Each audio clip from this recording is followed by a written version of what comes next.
Probation period एक ऐसा time जिसमें आपका कोई वर्क लोड नहीं होता, पर कोई वर्क प्रेशर नहीं होता, कोई टारगेट्स नहीं होते, कोई आपसे कुछ नहीं कहता कि आप ये काम करिए और ये काम मत करिए। जी हाँ दोस्तों, हम बात कर रहे हैं उन फ्रेशर्स के लिए जिन्होंने न्यूली अपनी जॉब स्टार्ट की है किसी भी कंपनी में। डजेंट मैटर कि आपका कौन सा प्रोसेस है, कौन सी कंपनी है, कौन सा प्रोडक्शन है, इससे कोई मैटर नहीं करता। मैटर करता है कि आपने कोई भी कंपनी ज्वाइन की है। हर कंपनी में प्रोबेशन पीरियड होता है, चाहे वो कंपनी का 3 महीने का हो या 6 महीने का हो। मोस्टली 6 मंथ्स का प्रोबेशन पीरियड होता है।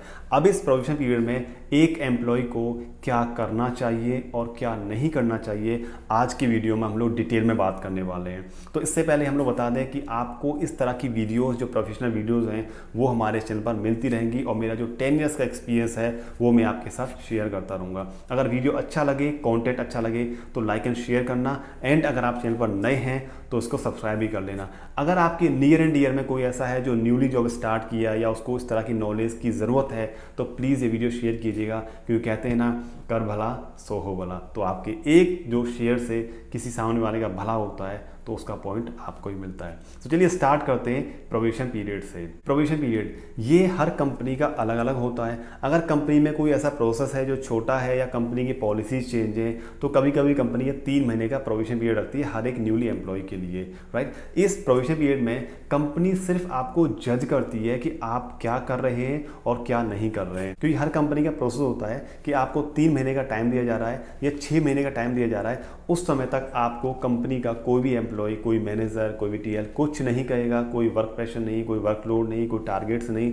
सिर्फ आपको जज करेंगे कि आप में कितनी कैपेसिटी है काम करने की, राइट। तो 6 महीने तक जज करेंगे। अगर आपने अच्छी परफॉर्मेंस दी, अगर आपने कंपनीज के एचआर को या कंपनी के अपने मैनेजर को या टीएल को या प्रोसेस को खुश करा, यानी उनको वो हैप्पी है आपसे कि yes this employee is good for us, तो वो आपकी रिपोर्ट आगे भेजते हैं, आपकी एनालिसमेंट आगे भेजते हैं, आपकी प्लस पॉइंट है। तो आपका प्रोबेशन पीरियड कंफर्म होने के बाद आपको एक मेल आता है, that is you are confirm employee of this organisation, यानी परमानेंट एम्प्लॉय आप हो चुके हैं इस कंपनी के, आप इसमें लॉन्ग टर्म काम कर सकते हैं as per your choice, company आपको नहीं निकालेगी। अगर आपने उस पीरियड में, उस टाइम पर मस्ती की, आपने कुछ काम नहीं किया, आपने आपको सीरियस नहीं लिया, या आप किसी भी मैनेजर या किसी टीएल की निगाहों में आ गई, यार ये बंदा काम नहीं करता, ये बंदा मस्ती कर रहा है और इस बंदे को कोई सीरियस नहीं है कि ये जॉब करेगा नहीं करेगा, तो उसी समय से आपके अगेंस्ट में नेगेटिव पॉइंट्स कलेक्ट होना स्टार्ट हो जाएंगे और आपको कोई कुछ नहीं कहेगा।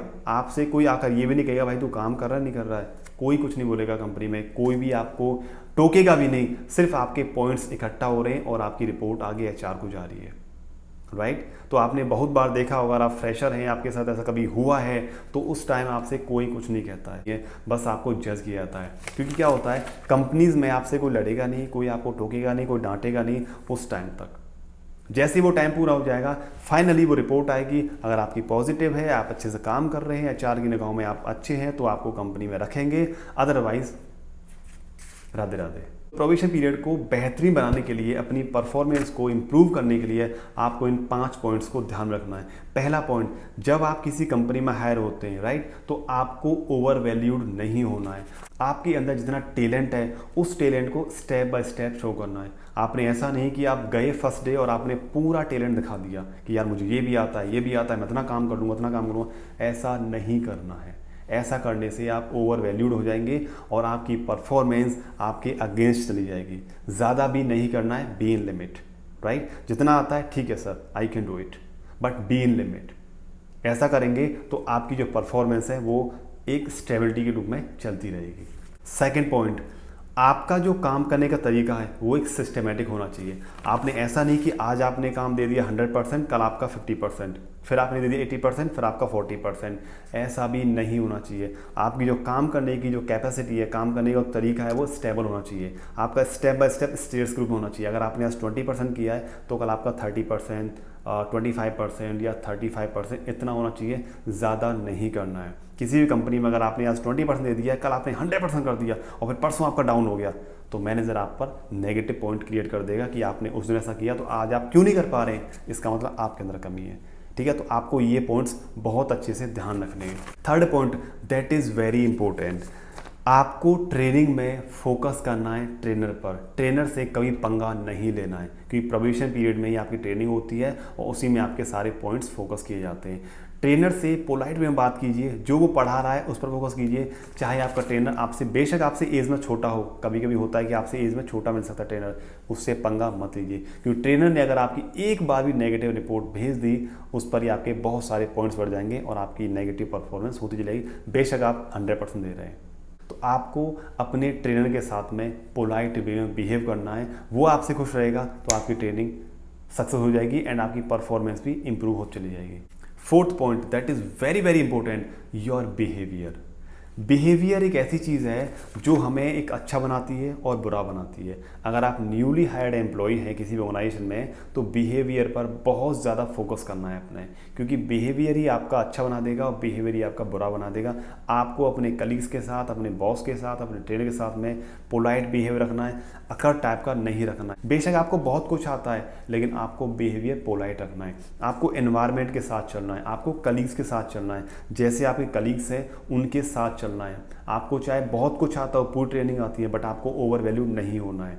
बिहेवियर आपका पोलाइट रखना है अपने मैनेजर के साथ, अपने कलीग्स के साथ में, अपने बॉस के साथ। Behaviour should be very polite. Fifth point that is your way of talking. आप किस तरीके से बात करते हैं, आपकी जो मदर टंग है उसको आप यूज़ कर रहे हैं हर जगह, या आप जो जहाँ पर आप काम कर रहे हैं उस लैंग्वेज में बात करना पसंद करते हैं। आपकी जो मदर टंग है, आप किसी भी राज्य से हो, किसी भी रीजन से हो, चाहे आप यूपी, राजस्थान, एमपी, उत्तराखंड, जहाँ से भी हो, आपको मदर टंग हर जगह यूज़ नहीं करनी है। अपनी जो कंपनी की प्रोफेशनल लैंग्वेज है वो आपने यूज़ करनी है, तो आपके जो पॉइंट्स हैं वो आपकी इंक्रीज़ होंगे एंड आपका बिहेव ऑटोमेटिकली इंप्रूव होता चला जाएगा। आपकी जो मदर टंग है वो आपको एक अकेशनली वे में अपने जो पर्सनल लाइफ होती है उसमें यूज़ कर सकते हैं, बट प्रोफेशनल लाइफ में ये लैंग्वेज यूज़ मत करना, क्योंकि इसका भी बहुत बड़ा इम्पैक्ट होता है आपके करियर पर, आपकी जॉब पर, आपकी परफॉर्मेंस पर। तो दोस्तों ये कुछ इंपॉर्टेंट पॉइंट्स थे प्रोबेशन पीरियड में हमें याद रखने हैं कि हम अगर प्रोबेशन पीरियड में हैं तो कंपनी हमको जज कर रही है, हमें ओवर वैल्यू नहीं होना है, हमें बिहेव पोलाइट रखना है, हमें लर्निंग पर फोकस करना है एंड कंपनी को दिखाना है कि yes we are a good employee for your company. तो हम आपकी कंपनी के लिए अच्छा काम कर सकते हैं, अपनी अच्छी परफॉर्मेंस दे सकते हैं। प्रोबेशन पीरियड फिनिश होने के बाद आप अपना जो बिहेवियर है थोड़ा बहुत चेंज कर सकते हैं कि आपका परमानेंट हो जाएंगे, बट आपका जो बिहेवियर है इन अ गुड वे होना चाहिए, पोलाइट वे होना चाहिए, ताकि आपकी जो परफॉर्मेंस है वो इंक्रीज़ होती है।